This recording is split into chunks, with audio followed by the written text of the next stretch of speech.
Hello. Welcome. That's certainly live. Welcome to Looking Back and Moving Forward with Pillars of Eternity. I'm your host, Josh Sawyer. So there's a few things I should say before we start. First is please silence your cell phones if you happen to have not done that already. Also, you should be receiving an email about a survey for this session. Please fill them out. It helps GDC determine if my talk is good or a pile of trash, and if I should never, ever be invited back again. So let's talk about what this talk is about. It is about Pillars of Eternity, in fact. I'm trying to make it about more than just being a post-mortem of how the game went, what we did right and what we did wrong. It's trying to broaden the focus more to retro-style games overall, why they appeal to gamers, some of the inherent dangers that come with making a retro classic game that has a lot of very passionate fans from the beginning, and about our learning experiences in making this game. By the way, Facebook reminded me that 4 years ago today, we recorded the video this is a picture from the video for our Kickstarter campaign for Pillars of Eternity, so that little angel is long gone. So who am I?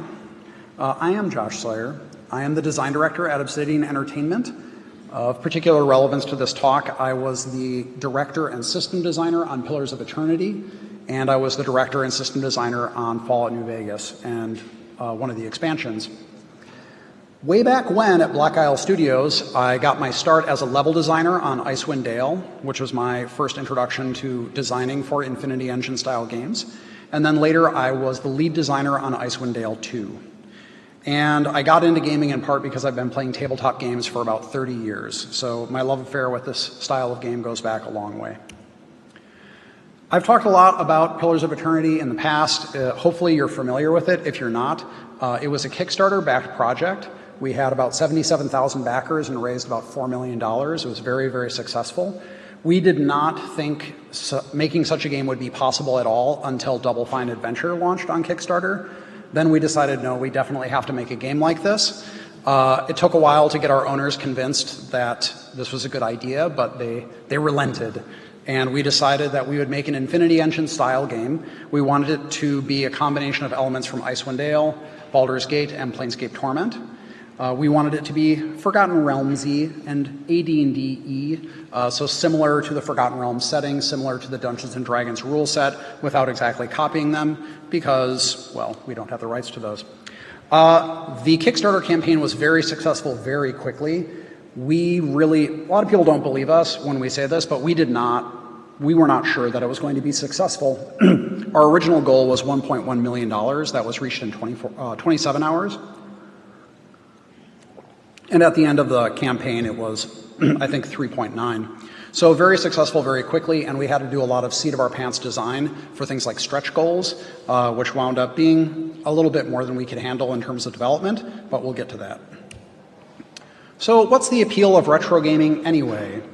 There are three things I'll talk about here. One is nostalgia. That's one of the biggest ones. It's about passion. It's about a longing for a time where we remember playing the games that we loved and how great that made us feel. It's about the challenge presented by a lot of older games. You can find games that are still challenging that are made today, but it's not as common since gaming has a broader sort of fan base now. And it's about Wildcards, which is sort of the more human element and wacky things that we as human being developers wind up putting in our games that the march of time and the polishing of development has kind of erased a lot of. First, let's talk about nostalgia. These are images that are very nostalgic for me because I grew up in the 80s and early 90s playing role-playing games like the original Bard's Tale. I played all the Gold Box games from SSI. Those were the AD&D games set in the Forgotten Realms and the Dragonlance settings, which were a lot of fun. And also Darklands, which is a game that almost no one has ever heard of. But it's a very cool historical role-playing game set in the Holy Roman Empire, and it's a lot of fun.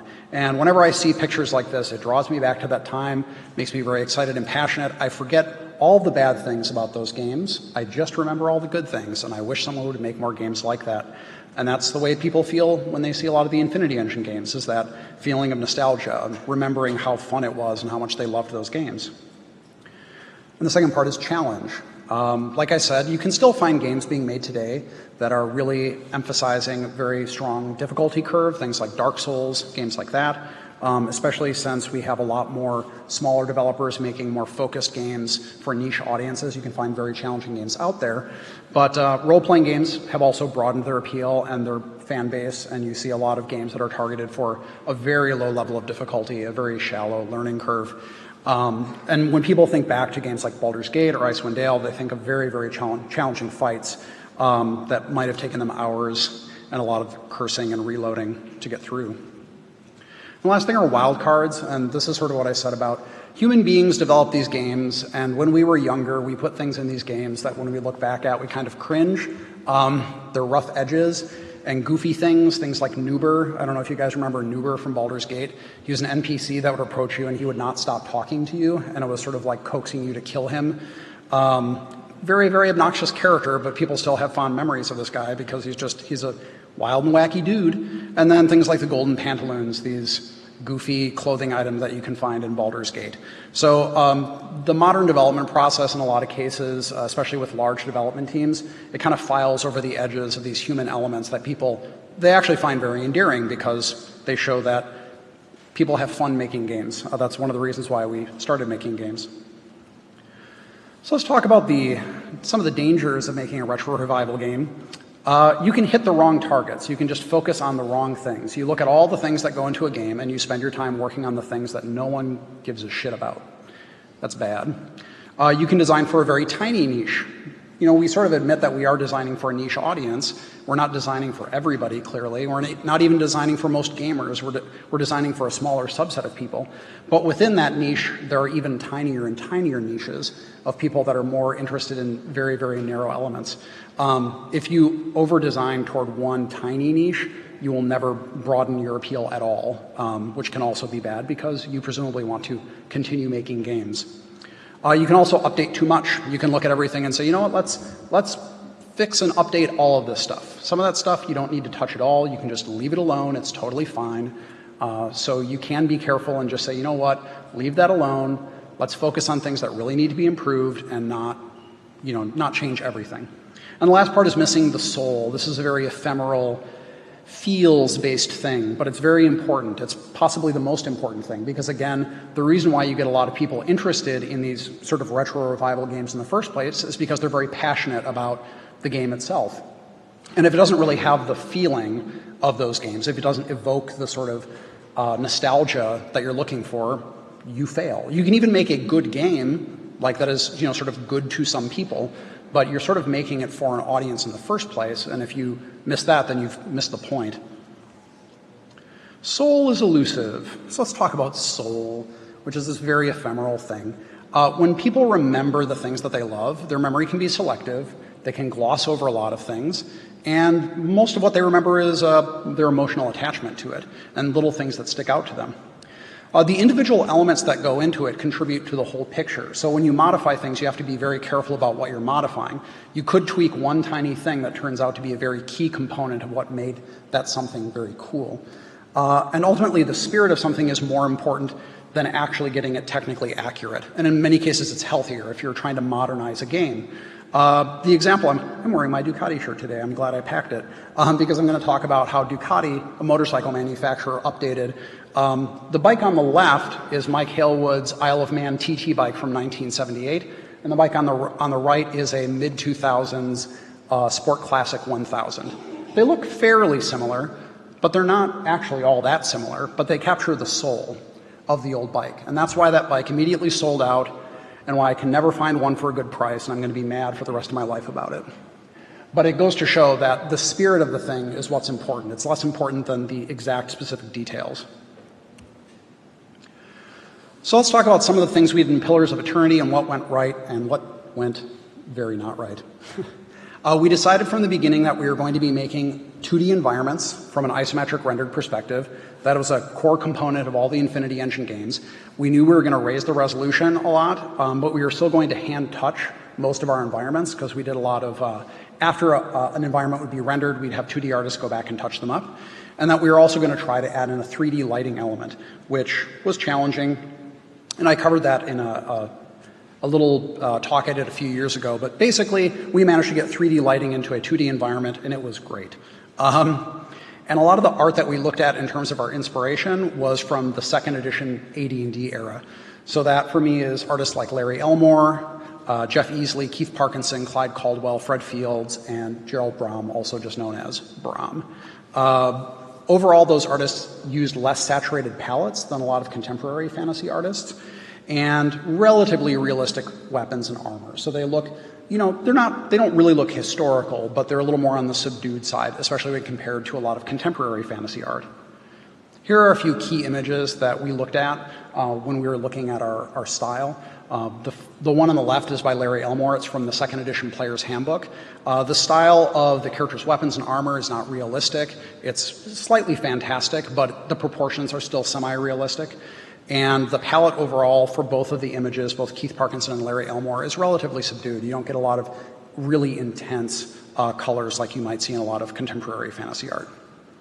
And we wanted to capture the classic isometric look and feel. And as I'll show in the next image, we didn't exactly emulate what we did in the first games, but we came close. Baldur's Gate 2 and Icewind Dale. Baldur's Gate 2, that's a straight render. The image from Icewind Dale, it was heavily painted over. That's something that Black Isle did that I don't think BioWare really did at all. At Black Isle, we usually did a lot of painting on our images after we rendered them and got in a lot of cool painterly details. So for Pillars of Eternity's isometric style, we wanted to add dynamic lighting. Of course, we raised the resolution quite a bit. And we used a lower angle for how we rendered exteriors. If you look back at this image and the angle that we used versus this image, it's actually lower. Most players don't really notice it because I think it's only like a 7.5 degree difference. But what it did is it allowed us to emphasize a lot of vertical structures that you see in exteriors. And since you don't necessarily get a lot of tight corridors, you don't wind up occluding the characters very much. When you go into interiors, the camera actually goes up 7.5 degrees. Players didn't really notice it, so that's an example of something where we didn't actually emulate it exactly, but it created the experience that we wanted to. Character art was a little more mixed. We decided right away we're going to use realistic proportions for things, make them more sort of in the style of second edition AD&D. But those realistic proportions made characters hard to read. I mean, there's a reason why a lot of game artists exaggerate features, whether it's armor or body proportions on characters. It's because when they're very small on the screen, you want to be able to read them very easily. It's also why they tend to use a lot of saturated and contrasting colors, because it makes characters a lot easier to read when they're very small. But we committed to doing that, and so we ran into some challenges. And then because we did not have a level of detail system, when those simple little teeny characters got blown up on your inventory screen, the details look kind of poor and clumsy. So if you look at the scale armor on Adair, the scales are really big and kind of clunky looking, and we did that so they would read at a very small resolution, but then they look kind of goofy when you see them in game, and people criticize that, which they were fair to criticize. And it was also very frustrating for our character artists, who always love building the most complex things they possibly can. So looking back on how we handled things, the art overall was well received, but the environments were criticized for being too static. So we had updated a few elements of them, but they were still essentially 2D renders, and they didn't have a lot of dynamic elements in them. And people also criticized that the characters weren't detailed enough. Character customization is something that people really enjoy in these games, and so if you can't really deliver on that and make the characters look good, it's disappointing for people. So in the future, things that we're looking to do are improve the dynamic elements, the lighting, shadows, dynamic foliage. We actually tried a dynamic foliage test early on Pillars of Eternity, and we just couldn't figure it out. Dynamic weather is something that a lot of players sort of expect to see in a lot of games now, and dynamic cloth, which we used a little bit of Pillars, but we want to use more of. The lesson there is that vintage style in a game you can still improve upon with new features. We want to use our LOD system to create higher resolution and detailed character models, and also physically based rendering to improve material quality and things like that. Again, features that players expect to see in contemporary games. User interface and experience is a very big part of why, how people sort of attach to these classic games. Interface design was very different in the 90s and the early 2000s, if you recall. We decided right away that we were going to use a skeuomorphic GUI, which I'll get to in a bit. But it's a GUI style that was common to all the Infinity Engine games. We wanted to use similar hotkeys and a layout that borrowed from Icewind Dale 2 and Planescape Torment. We had to sort of pick a layout style that we wanted to do for our HUD. And we determined that we would try to mimic cursors, icon style, but that we didn't have time for item sketches. Item sketches were in, I think, all the Infinity Engine games, and a lot of people remembered and enjoyed them, and they missed them because we didn't include them, and I'll get to that in a bit. So here are interfaces from all 5 of the Infinity Engine games. As you can see, they're all skeuomorphic, which means that they all look like they're made of physical materials. They're not wireframes, they're not just floating sort of, buttons. They look like they're made of wood or metal or stone. In Baldur's Gate 2, and Icewind Dale, it was a U-style interface where 3 sides of the screen were covered with buttons, with the portraits on one set of icons on another, and a third set of icons along the bottom. Planescape Torment and Icewind Dale 2 used a solid bar across the bottom. I guess we could have tried to support both of these UI layouts, but it was difficult enough trying to build just one UI. So we went with a compact style across the bottom. That was the style that we used in Icewind Dale 2 and Planescape Torment. It allowed for pretty efficient mouse movement. That's something that the U style makes very difficult. A lot of players use hotkeys and they don't care about that, but for people that mostly play with the mouse, having a very small loop of movement so you can access all of your icons in a very tiny area was important. Some people really did not like the fact that our HUD had a lot of open space in it. So we offered a solid HUD option where you would just basically click an option and it would ground the whole thing. So it made all the UI elements sort of go in front of a solid background and separated that from the playable space, which is very much like the Infinity Engine games. This is another place where accuracy, people's memory is kind of interesting. So there were a few people, more than a few people, that told us that we had stolen our cursor assets directly from the Infinity Engine games. Like they insisted that we had actually taken the art assets, which is weird because if you look at them side by side, they're not really that similar. I mean, they're sort of similar, but people's memories insisted. They were like, no, you directly use the art asset. We intentionally made them very close because there's nothing wrong with that icon style. They all communicated what they needed to very well. It captured the feeling, and clearly people felt that it was fitting with the style that had preceded it. The item sketches on the top are from Baldur's Gate 2. They're some of the most powerful weapons that you can find in the game. Some of you probably recognize them. Unfortunately, when we had the game come out, we did not have any item sketches. We didn't have time to do all the item sketches, and people really missed them. It wasn't make or break for people, but we could tell that people were disappointed in it. So when we made the expansion, the White March, we had a new type of item called soulbound items, and they were very powerful, and you leveled them up over time, and all those soulbound items had their own sketches, and we made them very detailed and cool, and people really appreciated it. So that was a case where we had omitted something from the beginning for scheduling purposes, and then later on we found a way to re-include it, and people did really appreciate it. One thing we did do a lot of in the game is scripted interactions. This is something that we added that was not in the Infinity Engine games. It was in Darklands, and I love Darklands. And more than just loving Darklands, it allows designers to create these really cool sequences that would be extremely difficult to do with a small budget on a game that's essentially an isometric 2D game. So in this case, you're on a minecart ride. I don't really want to do a party-based minecart ride in Unity in our RPG engine. So you can do it in a scripted interaction, which is a choose-your-own-adventure sequence. All the little sections are illustrated. The player chooses different options, and then based on the characters they have or the stats they have, things go one way or another. They have little sound effects, and people responded really well and very positively to them, and they're not that expensive to make. Also, the concept artists really love making them too, which is always a benefit.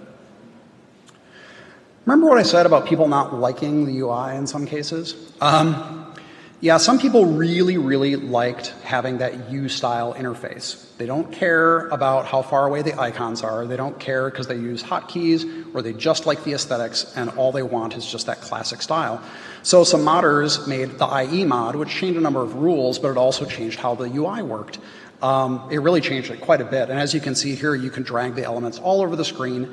And so people can have all sorts of crazy layouts. People reskinned the UI, which is all very cool. Obviously, mods are not necessarily a solution to your development choices, but it is very cool when you have a fan community that is interested enough to actually modify those things. And I think the important thing here is that if people want to modify your game, this is pretty common knowledge, but let them modify your game unless you're doing something multiplayer where it's very important that they don't mess with it. In a single-player game, this stuff goes a long way, and it adds a lot of longevity to your game. This is a comparison of our interfaces for inventory, Baldur's Gate on the left and Pillars of Eternity on the right. We kept the style largely the same. We used the fact that we had a higher resolution to incorporate all the character inventories onto one screen. This made it a lot easier to manage a lot of that stuff. We did find some classic gamers that didn't like that this was managed this way. We also included a stash that allowed you to carry everything you found. Again, some classic gamers did not really like that you could carry everything you found, and so we included an option to disable that. Some people just really want the super hardcore experience, but most of the players that we found generally play with the stash on. They like that it eliminated a lot of the tedium of moving things between a lot of party members or hitting arbitrary limits, and that helped a great deal. But overall, we kept the look and the feel and the style of it very similar to the original Infinity Engine games. So looking back, some backers really hated the GUI. Oh my, holy cow. If you could see some of the threads on the Obsidian forum, some of the longest threads are about GUI mock-ups, and people would mock up their own GUIs. Some of them are really cool aesthetically. A lot of them would never work in a million years. There's, any UX designers would look at it and say, like, you didn't include this, you didn't include that. But they had a lot of fun talking about it, and then they had a lot of fun modding it. So no professional reviews that I saw ever had negative feedback about it. They'd say like, yep, classic style interface, feels just like the old games. So that part of it worked well. People did miss our sketches, so we did bring them back, and they loved scripted interactions. So when we made the expansions, we allocated a lot more time to doing scripted interaction images, and people really enjoyed them. The lesson we learned from all this is that, we kind of already knew this, but UI can be extremely divisive.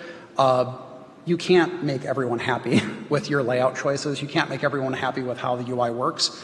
So try to find something that you feel works well. Obviously, you don't want to do something that infuriates your audience, but if you find something that works well, stick with it. Obviously, listen to feedback, but if you try to make everyone happy, you're actually going to make everyone unhappy in the end. In the future, we want to continue improving our GUI for usability. We did make a lot of edits to it in our patches, organizing things better, offering better tooltips. That's something you can always improve and look at. We don't ever want to engineer out GUI modding because that's fun stuff for the fan community to do. Again, if someone wants to have their UI look a certain way, it's a single-player game, it's not affecting anything, great, let them go nuts. And always more scripted interactions because we like making them and players seem to like playing them. When it comes to game mechanics, there are a few things that we knew right away. We were going to make something that was AD&D-like, meaning sort of like 2nd edition AD&D, 3rd edition D&D. We wanted to have fewer arbitrary limitations and fewer exceptions in the rule set. The reason I'm mentioning that is because I worked on the original Infinity Engine games, or at least 2 of them, and I had a huge amount of experience playing Dungeons & Dragons prior to coming to Black Isle, and I was sure that it was super easy to understand and easy to get into. If you watch people play these games who don't have experience with D&D, you find that is not true at all. There's a lot of arcane lore built up in playing Dungeons & Dragons that is not intuitive to people. It doesn't necessarily always need to be intuitive to people, but knowing that it was a huge stumbling block for a lot of players, it was important to us to make a system that had fewer arbitrary sort of limitations and rule limitations so that we didn't limit what races could be what classes. We didn't limit who could use certain types of gear or things like that. And overall, we didn't rely on sort of hidden hard counters that would take players a long time to learn. We also wanted to have a faster combat pace. This was done to address a problem in the early parts of the Infinity Engine games where combat could be very slow. It went on a each round was on a 6-second timer, and each character would typically only perform one action, and so at the beginning of the game, combat could move very, very slowly and be very, very boring, so we wanted to speed that pace up. We did not have party AI at launch. That's something a lot of people really missed. It was unfortunate. We just didn't have time to do it. And unfortunately, we had limited modability. The Infinity Engine games could be modded very heavily. Ours could not, and that turned out to be not good. And finally, the Stronghold had a very limited time for content implementation, so we went for a system-heavy implementation, and nobody liked it. Well, I shouldn't say nobody, but almost nobody liked it. The combat pacing changes we made were a mixed bag. It did address the problems at the beginning of the game where combat was very slowly paced, but once you got a party of about 5 or 6 characters, combat was very hard to follow. It was exacerbated by the fact that we had visual effects that were very overpowering, and a lot of monsters on the screen, and so people almost all wound up defaulting to the slow combat pace after a few hours of gameplay. That's not really the way we wanted it to go. We wanted the normal combat pace to be the one that you typically play at. So we overcorrected in that regard. These are examples of 2DAs. These are two-dimensional arrays. This is what BioWare used to drive most of the data in the Infinity Engine games, also what they used in Neverwinter Nights and what we used in Neverwinter Nights 2. They're just two-dimensional array. It's a tab-delimited Excel file. So you can open it in Notepad. Some people just edited. I edited things in Notepad when I was working on these games. And then there are third-party tools where you can open them up and edit them a lot more easily. The point is that it was really, really easy to change things. If you didn't like, the bonus that a 19 strength gave to a character, you could just go in and change it. It was very fast and very easy. You modify the file, you put it in an override directory, you run the game, and it works. Our file formats we used Unity, and they were all bound up in what Unity's file formats are, and people had trouble getting to them. So it made modding not impossible, but very difficult, and as a result, the fan community didn't really do a ton of modding on the game systems. And even though I'm a game system designer, I love it when people modify that stuff. Like, that's totally great and fine, and I want people to do it, but we didn't have time to support it, and I think it really hurt us in the long run. About halfway through development, we realized that the stronghold that we had promised was not going to have time for a lot of content. We had only so many area designers and only so many writers, and they were all busy making all the crit path areas and all their dialogues for companions and things like that. So there was time on the system design side, so I made a little system for it, and you had prestige, and you had security, and you got taxes, and nobody cares, it's all stupid. It wasn't very fun. You can see all these little upgrades you can do, but they were the same for everybody. So as soon as you were done with your stronghold, it looked like that. It didn't matter what character you were playing. It didn't really matter what choices you made along the way, because ultimately, once your stronghold was repaired, it would always look like that stronghold. If you compare this to Baldur's Gate 2, Baldur's Gate 2 had a bunch of smaller levels, but there were a bunch of them, and they had no system behind it. You're just like, hey, you took over Diarni's Keep, you're a fighter, this is your stronghold now. Congratulations. Here's a quest. Great. That's what people actually wanted in a stronghold, was variety and options to pick from, and then cool content to play through. We didn't do that. So when we finally got around to making our it's not our third patch, but patch 3.0, we incorporated a lot of new stronghold content. We had dilemmas where you, as the lord of the keep, people would come to you with problems, and you could sort of decide as the arbiter of the land, like who got to do what, or if a guy got hung outside your castle walls. And we introduced a new quest line about someone who contests your right to even own the stronghold that you have, culminating in the Battle of Yenwood Field. And it didn't require a huge amount of development time, but it was a really cool sequence. We have a big scripted interaction where all these different forces that you marshal over time sort of clash against each other, and then after you sort of go through the opening stages of the battle, you have this huge battlefield, and depending on the circumstances, it plays out in all these different ways. And people really liked it, and that's what they wanted. Like, they wanted a stronghold with a cool quest associated with it. So we learned from that. So looking back on what we did, the game ultimately was easier to pick up than AD&D 2nd Edition, but it lost a lot of the tactical complexity that the hardcore gamers really enjoy, and the combat became way too fast once you got to about 5 or more party members, and the stronghold, of course, which is disappointing. So the lessons we learned about that are, it's fine to have some rough edges and exceptions and things. That's okay as long as the whole system isn't built around them. Don't overcorrect, which is easier said than done. When you look at a problem, it's easy to pull back way too far. You have to be careful and make sure that you haven't done that, because otherwise you will piss some people off. Always allow for modding if possible. I'll say this as much as I can, because every time I've worked on a game that has mods, it's always good. I've never seen it go badly. Pay attention to why people like things. That seems obvious, but people like strongholds, right? Well, sure, but why do they like strongholds? It's not just enough to have something there that's called a stronghold with a system attached to it if it's not what people really liked about it. So in the future, we already have done, adding back in layers of combat complexity, especially over the course of the game. Like once you've been playing the game for 3, 4, 5 hours, you can add in a new layer of complexity. After you've been playing the game for 20 hours, you can add in more layers of complexity. That's why it's nice making RPGs. You have a lot of hours over which to introduce new concepts. Try to have more accessible file formats to support modding whenever possible, and focusing on Stronghold content and integration into the storyline so they don't just feel like this separate thing that doesn't have anything to do with the rest of the game. Music and voice acting are all very important. The Infinity Engine games had great music. When our composer, Justin Bell, looked at how to compose for Pillars of Eternity, he looked at the composers that worked on the Icewind Dale and Baldur's Gate games, Inan Zur, who worked on Icewind Dale 2, Jeremy Soule, who worked on Icewind Dale 1, and Michael Hönig, who worked on Baldur's Gate, which is a great soundtrack. But he also looked at some more contemporary fantasy composers like Howard Shore, who composed for the Lord of the Rings trilogy. And he really focused on capturing the mood and the feeling, and it went very well. I think on the development side, we were all very happy with it, and we got pretty good feedback from our fans whenever we released music and on the game in general.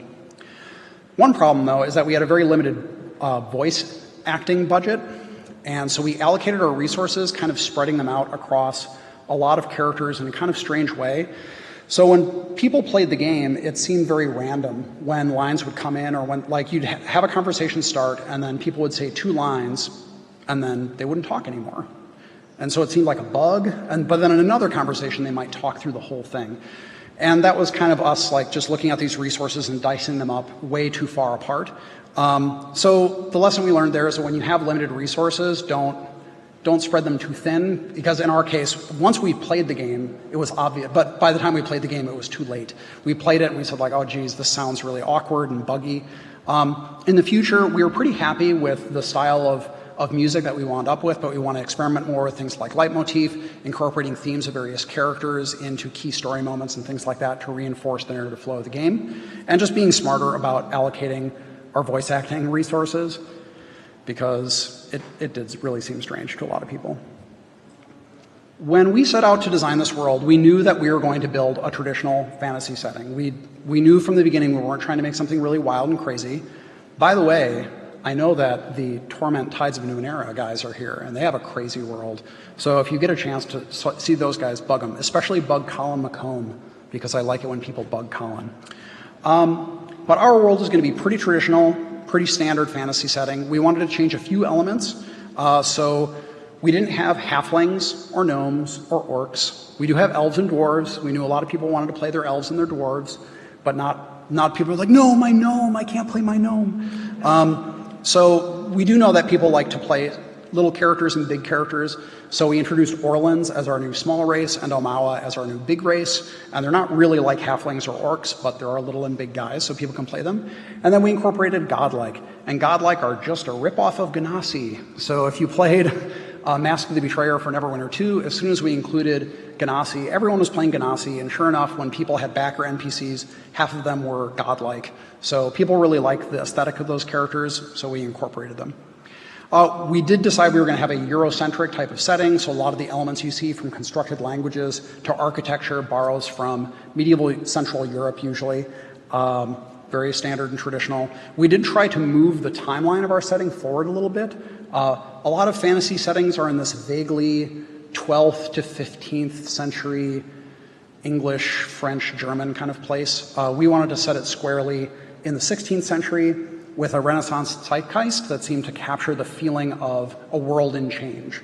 That's something else that I think a lot of fantasy settings feel like. For 2,000 years, we've had plate armor and people have been casting fireballs, and that's it.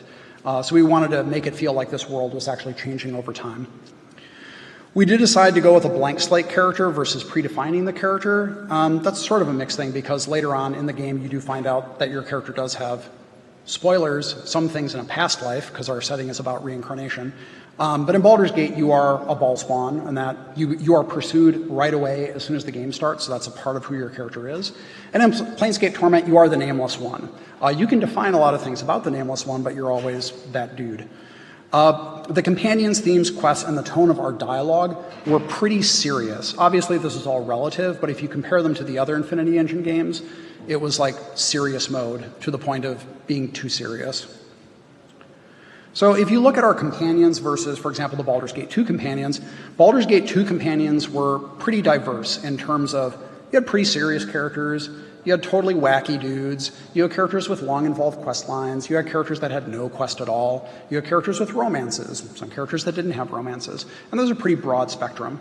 For Pillars, we had initially 8 companions that we expanded to 11. They were super serious. That's not entirely true. Haravius was kind of a goofy character, but you find him very late in the game compared to the other characters. And Adair is a funny guy, but all of his humor is very dry. So if you compare any of the Pillars of Eternity companions to someone like Minsk, Minsk is a wacky dude. By the way, I've seen Minsk show up he was in like a new D&D comic that came out like a month ago. That character is still around and doing things. So clearly there's a place, and people really like these zany characters. So looking back on what we did, players and reviewers had mixed to favorable reactions about the world and lore. A lot of people wished that we had done more like sort of experimental or adventurous or crazy things. That's not really what we set out to do. It is something we'd like to look at doing in the future. There was a lot to learn and keep track of. So the beginning of the game especially was extremely dense with a lot of crazy constructed language terms and new ideas and wacky stuff, and it was just a lot to absorb very early in the game. And a lot of players missed the lighthearted and funny elements that were in, especially the Baldur's Gate games. The tone of your source material, the lesson to take away from this is that the tone of your source material is very important. If you strike the wrong tone with something, again, it's not going to really capture the same feeling as what came before it. So in the future, we do want to introduce more diverse and interesting locations that are all not like the middle of Central Europe, no offense. I like Central Europe. But more diverse locations. We have to be more attentive about how we pace lore. Another game that we're working on at Obsidian called Tyranny has a very cool system for highlighting sort of keywords and getting little pop-up blurbs about things for lore. It's very useful. We want to use something like that. So when you see a term like Brishalgwyn or Beowek, and you're like, what the hell is that? I've seen that word 5 times. You can just hover it, and it'll tell you, and then you can keep reading. And then we also do want to include some sillier characters. One thing we've even talked about is having essentially 2 types of companions, one that's sort of a story companion that has their own quest, and they're incorporated very directly in the crit path, and other characters that are specifically designated, especially from the player's perspective, as being there more for like, just kind of their voice set, their appearance. They're not as deep, but that would allow us to get a lot more variety in our characters. Betas and early access. Early access is a very popular topic these days. Lots of games coming out in early access. So it was 2 years ago. Actually, it was 2 years ago, literally today, that I think that we went into open beta, and or I'm sorry, it wasn't an open beta, it was a closed beta, but it was immediately following Gamescom. And because we were showing the game publicly and because people could come play it, we knew we had to launch the beta then, or else people would be very justifiably pissed off. That beta was buggy as hell, and we tried to offer a lot of caveats, but there's something you should learn is that no matter how much you say, hey everyone, keep in mind, this is a beta, we're not done, there's still a lot of features to work on, we're still working on things, that does not limit how angry people are going to get. They're going to get so mad. They're going to get furious. Not everyone will, but a ton of people will be very, very upset. We had people wanting their money back because we had betrayed them and all this stuff. But the thing is, those betas are good because no matter how strongly people react, you do get a lot of good feedback out of them. You do need time to iterate, though. If you don't really have time to iterate, there's no point to doing a beta. You need to take their feedback, let it wash over you, bury you in the ground, you resurrect yourself, you come up, you address some of their concerns, and you say, how about now? They punch you in the face, you fall down.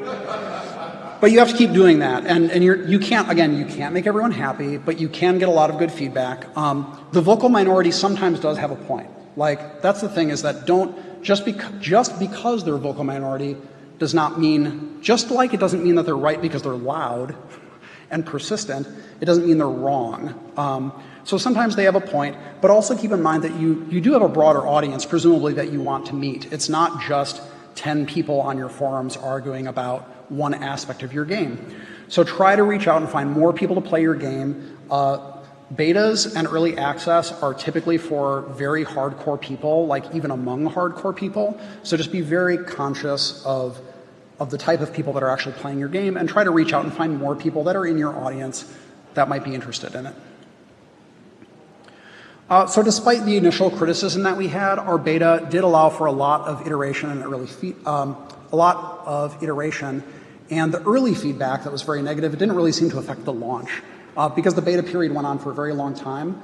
And once we launched, people had forgotten about all the stupid beetles and horrible gooey bugs and stuff like that. Like all that stuff kind of faded away. Now they're focusing on new terrible bugs. So the lesson there is that betas and early access are a great way to get feedback from your most passionate players, but you have to remember that they're very passionate. And so you have to take what they say with a grain of salt. You have to try to get other feedback. We want to try to offer more betas in the future. We want to improve the feedback loop because the faster we can turn around iterations and get people's feedback on it, the better. And try to find ways to increase the player base. What we found is that we still have patch betas too. So we've done a lot of post-release support. And what we found, though, is that over time, there are fewer and fewer people that are interested in being beta testers for a patch. So trying to find ways to increase the initial numbers and then keep people interested in beta testing in the future can be very helpful. Post-launch support is incredibly helpful. So again, you have this very, very passionate group of people, and you have new people coming in. And when you launch, even if you've had a beta, there's going to be things that people encounter that make them very mad and very upset. And a lot of times it's justified, sometimes it's not, whatever. So you have to pick and choose what you're going to address. We've released 12 patches so far between April 3rd of 2015 and July 11th of this year. And a lot of our focus is on play balance and UI, making the game easier to understand. Even though it's not necessarily as complex of a system as AD&D 2nd Edition, it still requires a lot of number crunching, and a lot of that stuff is not clear to people. So we tried to make that clearer. We tried to improve some classes that people perceived as being very weak, like the Ranger and Paladin, and later the Rogue. And we also found that we just jammed too many fights in the game. Like, exploration and combat are two big pillars of the game, and we found that combat was very, very heavy, especially in the late parts of the game. So we actually had a patch where we went through and we thinned out the encounters. And then the encounters that remained, we tried to bolster them and make them more interesting. And the last thing is that we focused on restoring some of the lost ingredients, the things that we just missed. The Stronghold, we knew when we launched that people were going to be disappointed with the Stronghold, so we tried to add in Stronghold content in patch 3. By the way, that was just patch. That was free. We realized that we had not hit the mark on that, and we wanted people to just get the improvements so they didn't have to get the expansion for that. We did introduce more hard counters into the combat AI, so you had creatures that were completely immune to certain damage types, or they were completely immune to a certain affliction type, and that would force players to change their tactics a little bit more than the base game did. And then more distinctive items and item sketches. Some people were disappointed that our unique items were not interesting enough or compelling enough, and the patches introduced either better properties on those weapons, or with the expansions, the soulbound items that were pretty darn powerful. So at the end of this long and winding road, it's important to think about what you want to take from the games that inspire your retro classic and what you want to leave behind, things that you're like, you know what, that might have worked then, but it's not working anymore. So not every choice that you make when you're developing these games is going to actually get at that soul. It's really, really, I mean, this is really obvious, but like, play the game. You have a bunch of ingredients that are going into this mix. And if you're not like tasting the sauce every once in a while, you don't really know how that stuff is going together. It's very important also that you play the original games that inspired this passion, because then when you move from one to the other, you can see what things are actually improving the experience versus either not improving it or worse, are detrimental to the experience. But everything that you're doing, you need to be able to grow for the future. So unless your goal is really to make a game just for one small audience and then say, I'm never making a game again, or I'm never making a game like this again, you do want to make something that you can improve on and build for the future. So that's something to always keep in mind. Don't back yourself into a corner with certain design or development choices. And the last point is listen to as many of your players as you can. Obviously, you can only act on a small number of those people.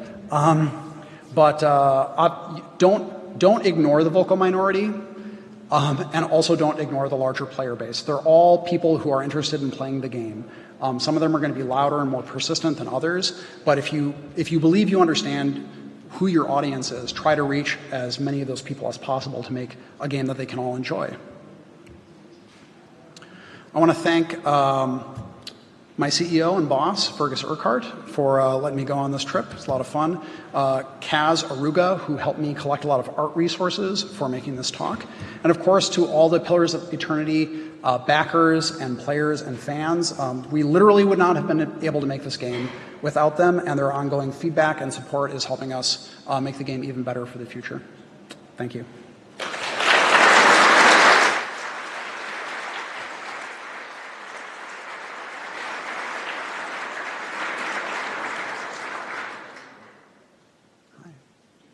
What's it? Is there a Q&A? Cool. Does anyone have any questions? Hello. So you talked about how the game is inspired by D&D 2nd edition and kind of classical medieval fantasy, which I feel like we've been doing for a really long time. And as a tabletop player, you've probably been playing all sorts of diverse and interesting tabletop games. As a player or a designer, what kind of these kind of mechanics would you like to see us bringing into it?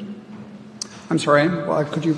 So we're still kind of riffing on D&D 2nd edition, and tabletop gaming has gotten so much bigger and more interesting than that over the last 20 or 30 years. Is there any of those systems or mechanics that you'd like to see us bring into our computer games over the next while? Yes. So that's a great question. I think for this specific type of game, there are a lot of mechanics that I enjoy from other RPGs that I don't think would necessarily fit in here. For example, one aspect that I really like about Ars Magica is that it's based around a very long period of time. There's a lot of stuff that you do in downtime. So it's about wizards. It's about medieval wizards. And you all have a covenant, and the covenant is the place where you live, and you protect it, and it's important, and you have a library, and you have resources, and time is important, and you read books to get more powerful. Reading is power.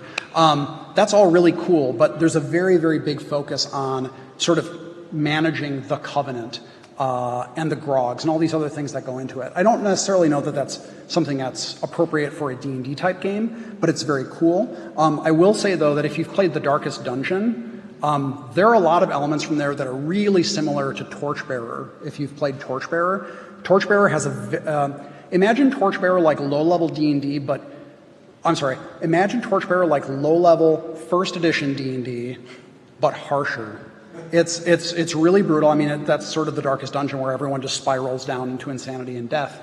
And that's an example, I think, when you look at Torchbearer, the system design is so tightly oriented around capturing that feeling. That's very, very cool. Whereas I think when you look at something like D&D, it evolved out of tabletop miniatures gaming. There's a lot of ideas and systems that are just not part of it, because the focus is really kind of on these murder hobos that wander the world just acquiring power and loot. So yeah, there's a ton of really cool games out there that I think we can borrow elements from. Any other questions?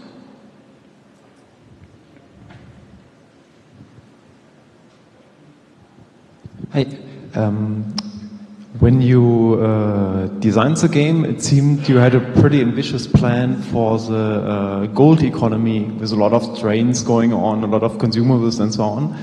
And in the final game, it feels still that the gold is really piling up. So how did that happen?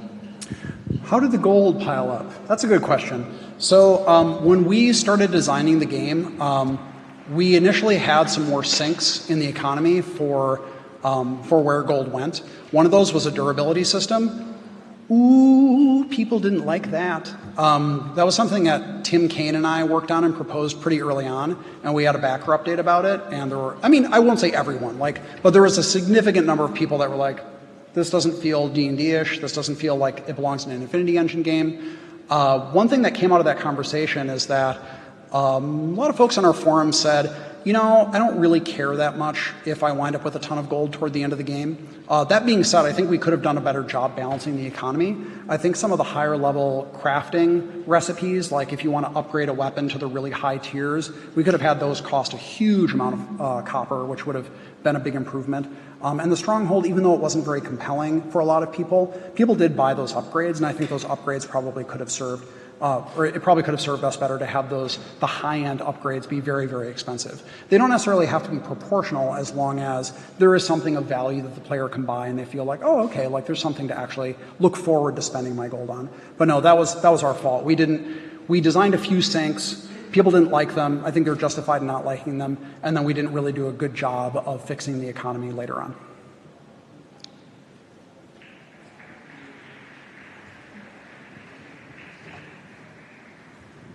Hi. Thanks for the talk. Thank you. Do you have some features that, for one reason or another, didn't make it in the final build? Game mechanics? Anything? Features or game mechanics that couldn't make it into the final build? But you wanted to do. Yeah, there were a lot of, we wanted to have more diverse abilities for a lot of the characters. People remember, there are a lot of really weird and wacky spells and things like that in D&D. And I can't remember specific ones off the top of my head, but if you look through the player's handbook as a developer, there's a lot of things in D&D where you go like, I don't know how I would ever implement that, or wow, that would be like a week of someone's time to implement that. So there were things like that that we wanted to put in where we're like, that's really cool, but it's just so expensive to put in. But then again, it is important to have at least some of that stuff. By the way, so Adam Brennicke, who's our lead, he's our executive producer and our lead programmer, he hates rangers so much in our game because the animal companions complicate everything, but the design of the class is sort of built around having that companion. And so that's like so fundamental to it that it was important that, nope, we just got to fix it. We got to keep on going. This is kind of how the class works. We did also want to have familiars in the game so that wizards could have their own little dudes. That made Adam's mind explode because he's like, oh, cool, we get to have 2 different types of animal companions for twice the bugs. So that felt less important for wizards, and so we didn't incorporate that. Thanks.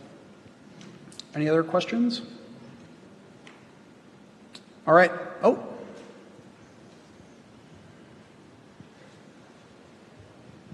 Actually, I have a question more about the tools you use to build a game. Because if I looked at Neverwinter Nights, Infinity Engine games, or the Bethesda games, a lot of them use global variables and plain text files. And I'm just wondering if, when building a game like that, doesn't that cause a lot of problems, bugs which are difficult to trace? Did you use any more custom solutions, something which would validate that there are no bugs in the content, like a missing global variable or something linking to something disappearing? So the question is about global variable tracking and things like that. So we've tried to build better tools for tracking that stuff over time. Most of our data editing used the built-in Unity tools, and that's something that we're moving away from now. Again, that goes back to file formats and accessibility. We want our file formats to be very easy for people to edit. But in terms of global variable tracking, we have our own tool set for writing dialogue. Again, because Obsidian we put a lot of effort into writing and branching dialogues and also tracking quest states. So we actually have a quest tool that is specifically for setting up quest flow. So you can see how the quest is supposed to actually develop over time. And we have a testing tool that allows us to set those variables and track them better. So we develop tools for the specific needs of making a very complex role-playing game so we can sort of define and track those variables more easily and also test them more easily. Does that answer your question? Yeah, thank you very much. Cool. Any last questions? All right, everyone, thank you very much for coming. I really appreciate it.